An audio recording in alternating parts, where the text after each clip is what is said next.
This is for the 45 Lies campaign. The title of this piece is 1 through 45 have lied. 46 through 100 will be no different. And it is in conversation with the piece, I Want a Dyke for President by Zoe Leonard. Oh, silly humans, how quickly we forget. We who were once ruled by thrones and those who told us they were born to sit upon them. We, the descendants of those who overthrew dynasties and decapitated dictators. Who are we, in this moment, to not remember how much we've already overcome? How dare we dream so small? No, I don't want another 4 years of Trump. I don't want any Republican for president, but I don't want a Democrat either. No Democrats, no dykes, no people who've been unemployed. I don't want a black woman in office, not Oprah, Ava, or even Michelle. No immigrants in the Oval. I don't care how many or which drugs they've done. I don't want a president at all. After all, what is a president but a small king? An emperor whose new clothes I cannot see. An agreement we made collectively that we can unmake just as easily. I pledge no allegiance to America because white men defiled it with borders and called the result a country. I do not confuse dying to vote with dying for freedom, even though they meant the same thing at one time in history. I will not beg for a seat at a table whose legs are bent backs and we dine only on scarcity. I want us to dare to dream beyond the dictates of this dystopia. To say that the ending that so many feared was coming came long ago and we have simply been living in its shadow. I want us to admit more than this being a failure from the start.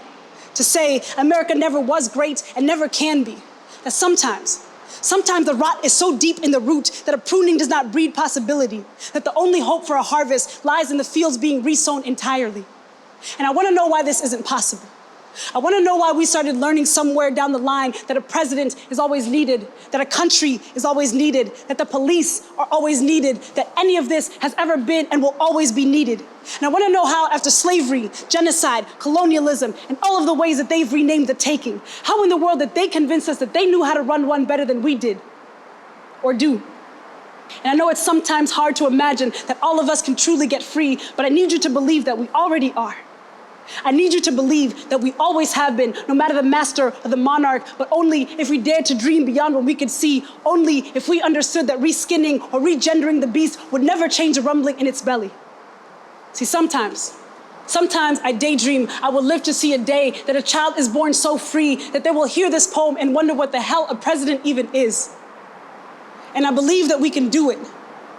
And I accept that we will be ourselves in the doing. I accept that there will be disagreement, that we will conflict as we unravel our imposed inhumanity, as we realize that we have less to learn than to unlearn as we remember our collective body. And I want to know why this isn't possible.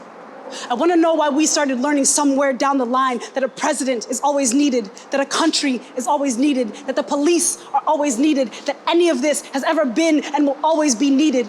And I want to know how we were asked to write to one lie from one president in one poem, as if the sum of this country's presidencies have been anything but an untruth. 45 lies, yes, but so did 44, and so will 46, and so will our writing if we do not speak to the entirety of this. Oh, silly writers, how quickly we forget.